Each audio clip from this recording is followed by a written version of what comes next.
Okay, so today's score is by Tanner Jones. It's a solo cello piece with electronics called Puncture Spills and Viscera Scrapes from 2022. I guess it's live electronics. Uh, we'll start there. So the piece requires a mic going into an interface, a Maximus P patch from the composer, and 4-channel output labeled front left, front right, back left, back right. Cues can be advanced by pressing the spacebar on the keyboard or using a MIDI foot pedal set to, I guess, 32. That might be the ASCI for spacebar, like the equivalent on MIDI. I'm not sure, but yeah. And then I guess he can in his patch you can also go forward and backward through cues. There's also a drop-down menu for selecting specific cues. All of that, of course, is for rehearsal purposes. In performance, you're just going to be going forward from one cue to the next.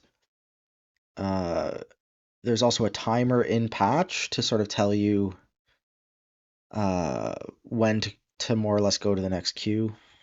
The whole piece is 7 minutes long. Just glancing at the score, it looks like there's no notation of the electronics other than the cue number, and the last cue is cue number 10. So 10 in 7 minutes, it's not a ton, but it is live electronics. It's not like fixed media cues or anything. Um, oh yeah, before we talk about Tanner, let's just see if there's anything interesting in the performance notes for the cello. Okay, so with overpressure distortion, more or less he's like indicating scratch tone versus pitch. Um, so like quarter would be slight overpressure. Half scratch would be like half, uh, yeah, like half scratch, half pitch. Mind you, this is with, I'm assuming, pressure into the string rather than like you can also produce noise from moving the bow very slowly, but that's a completely different technique. But he's more interested in the sound, obviously, like he's characterizing the sound, which can go from 25% overpressure noise to 100% overpressure noise. He also asks for the cellist to creak with the overpressure, so stopping the bow mid-movement. Then there's some other things that are more standardized, like bowing behind the bridge, different bow positions, and the notation is proportional, and also this is important. It seems there's a scordatura, so the lowest string is half step up. Yeah, I was really hoping to bang out this listening session in an hour today, so hopefully we can do that.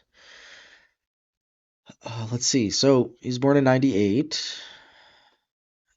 He lists here a bunch of different ensembles, and yeah, he's had music presented at the Splice Institute, like I mentioned before, but also NSEAM, New Music on the Bayou. I forgot about that one. That's a really nice. I've heard really good things about that festival, and the University of Louisville New Music Festival.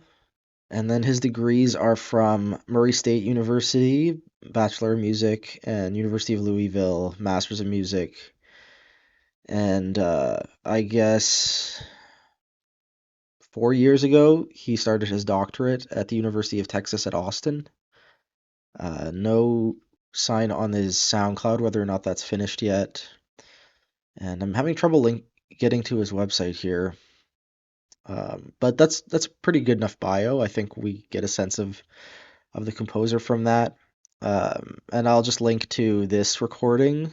This was not the same performer at Splice, so this must have been a different performance opportunity.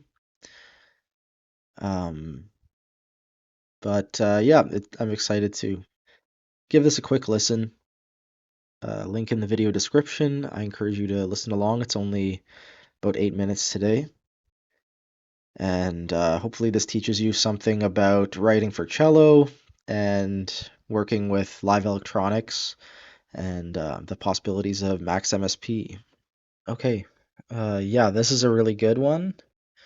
I can't believe I don't remember this from the festival. I must have been really overstimulated at the time. Um, yeah, this is a really great little piece. It's like really noisy and energetic, and I love the use of like vocal sampling.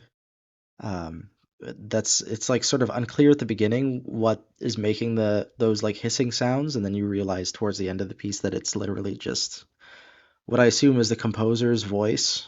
Um, and it adds a lot to the ending of the piece, just like realizing that there's this whole other entity behind the sounds you're hearing, and it's not just the cellist. I think that's really cool.